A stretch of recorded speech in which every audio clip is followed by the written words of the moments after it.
English Gurukul परिवार का हिस्सा बनने के लिए और हमारे साथ अपनी इंग्लिश को इम्प्रूव करने के लिए चैनल को अभी सब्सक्राइब कीजिए। हेलो दोस्तों, स्वागत है आपका इंग्लिश गुरुकुल यूट्यूब चैनल पे। मैं हूं आपका होस्ट विनोद और आज हम डिस्कस करने वाले हैं question and answers from an elementary school classroom in a slum इस पोएम में से। दोस्तों, प्रीवियस वीडियो में मैंने इस पोएम का line by line meaning complete analysis के साथ डिस्क्रिप्शन के साथ कवर किया है, पढ़ा दिया है। अब डिस्क्रिप्शन में जाके उस वीडियो को चेक कर सकते हैं। इस वीडियो में हम क्वेश्चन एंड आंसर डिस्कस करने वाले हैं, तो चलो शुरू करते हैं। क्वेश्चन नंबर 1 में पूछते हैं, tick the item which best answers the following. The tall girl with her head weighed down means, जो लड़की है जो अपने सिर को झुका के बैठी हुई है, उसका मतलब क्या है। The girl is ill and exhausted, जो लड़की है वो इल है, बीमार है और एग्जॉस्टेड है, उसके अंदर एनर्जी नहीं है, वो पूरी तरह से एग्जॉस्ट हो चुकी है। ऑप्शन बी है, has her head bent with shame, वो शर्म के कारण उसने अपना सिर झुका लिया है। हैज अनटाइडी हेयर, उसके जो बाल है वो अनटाइडी है, बिखरे हुए है।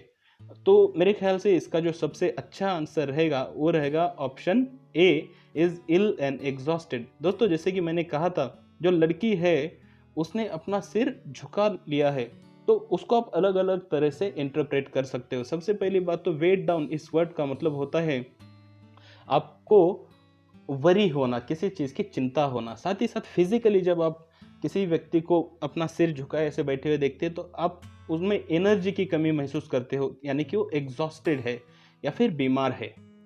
Question number 2, the paper swimming boy with rats eyes means, जो पतला सा लड़का है, पेपर की तरह दिखने वाला लड़का जिसकी आंखें रैट की तरह है, चूहे की तरह है, इसका मतलब क्या है।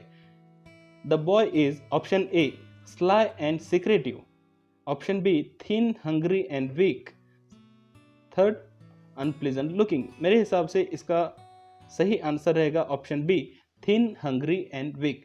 जैसे कि अपने पोएम के अंदर देखा, जो बच्चा है, जो लड़का है, वो पेपर की तरह पतला सा है, इतना थिन है कि वो उसको डिस्क्राइब करने के लिए पेपर की तरह दिखने वाला लड़का ऐसे बोला है।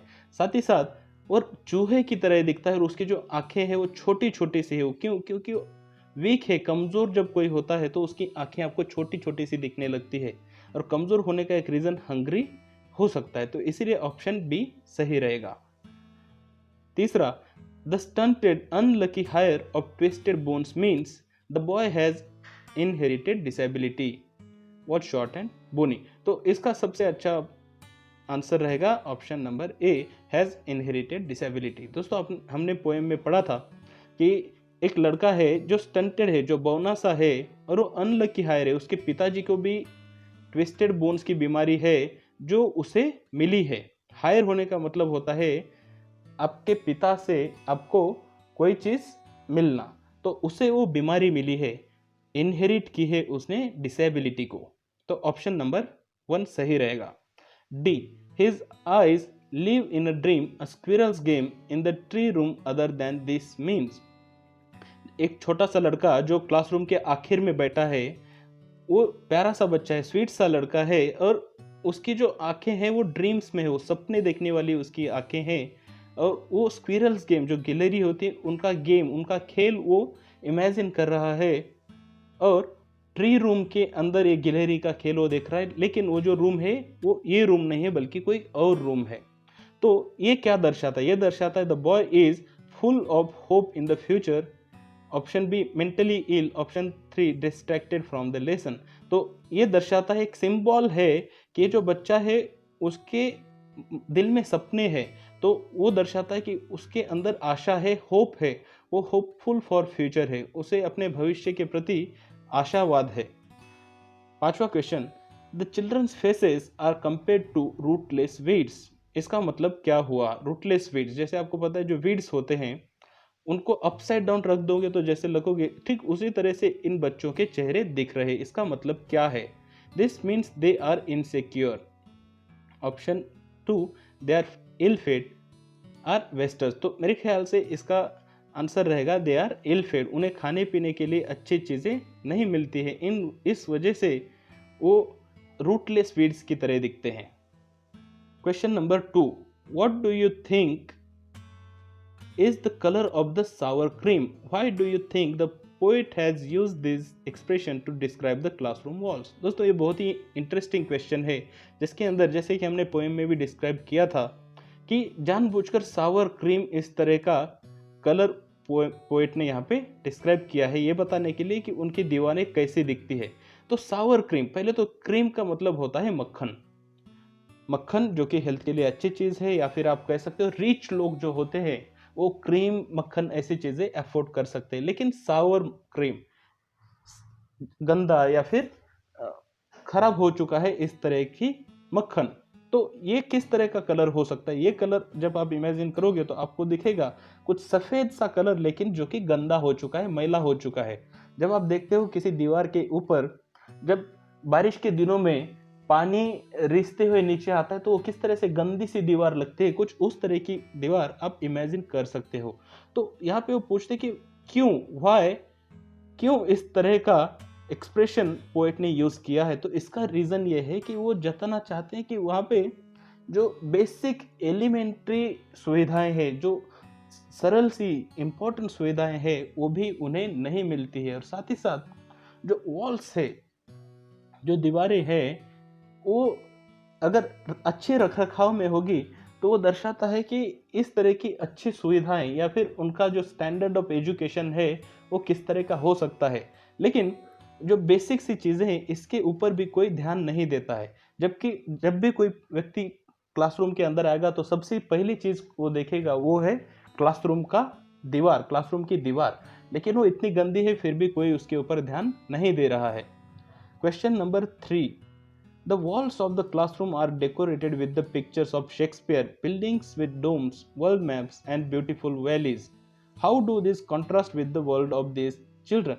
ये बहुत ब्यूटीफुल सा क्वेश्चन है। वो कहते हैं कि जो क्लासरूम की दीवारें हैं उसके ऊपर शेक्सपियर का चित्र है, साथ ही साथ बिल्डिंग्स, जो खूबसूरत से बिल्डिंग्स है, डोम्स है, उनके चित्र है, साथ ही साथ दुनिया का मैप है, वर्ल्ड मैप वहाँ पे लगा हुआ है, और ब्यूटीफुल वैलीज, खूबसूरत सी वैलीज के भी चित्र उन दीवारों के ऊपर टंगे हुए हैं। लेकिन जब आप इन बच्चों की असली ज़िंदगी देखते हो, जो रियल ज़िंदगी देखते हो, वास्तविकता देखते हो, तो उनकी वास्तविकता से ये चीज़ें बिल्कुल भी मैच नहीं खाती है। सबसे पहली चीज़, जो शेक्सपियर है, शेक्सपियर अमीर लोगों का राइटर महसूस होता है, क्योंकि शेक्सपियर के राइटिंग की जो विषय वस्तु है वो है राजाओं के ऊपर कविता लिखना, राजाओं की ज़िंदगी के ऊपर ड्रामा लिखना, ट्रेजेडी लिखना।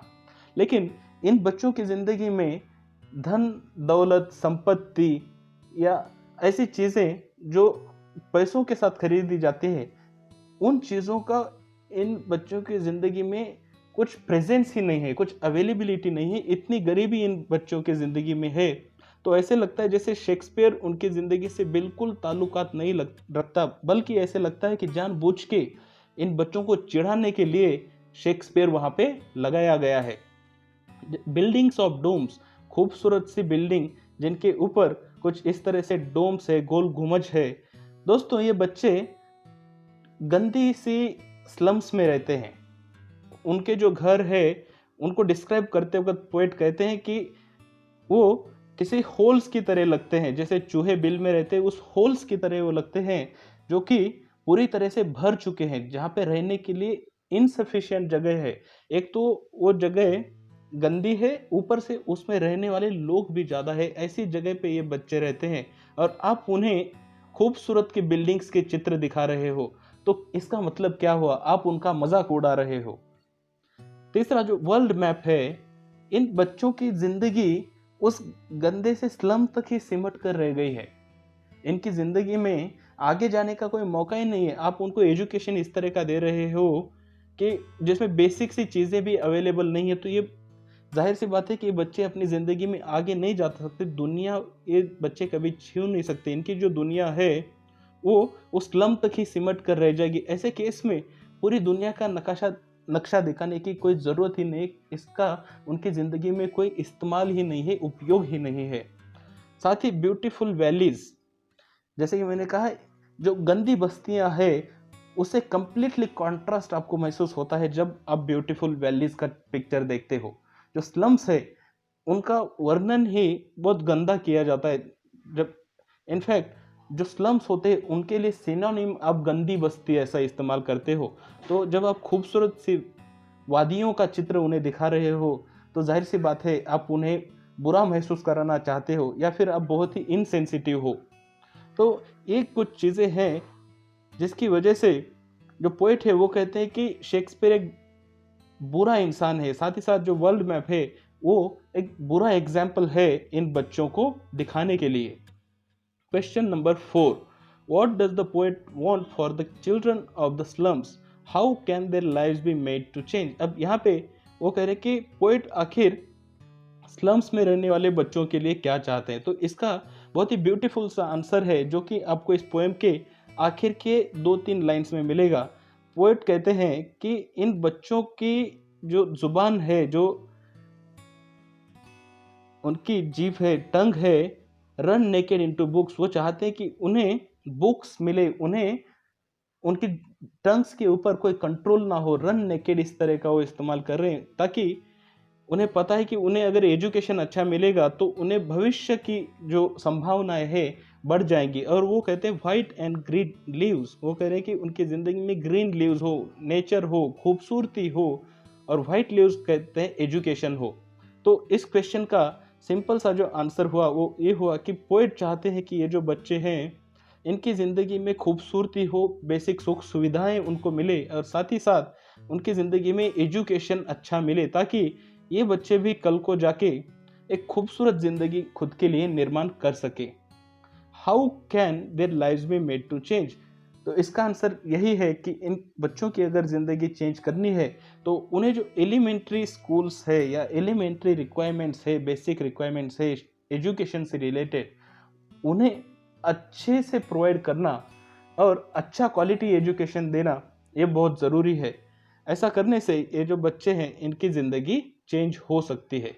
दोस्तों उम्मीद करता हूँ आपको ये सारे क्वेश्चन एंड आंसर्स अच्छे से समझ गए हैं। फिर भी अगर आपके कुछ क्वेश्चंस बाकी हो तो आप कमेंट लिखकर पूछ सकते हैं। Thank you very much.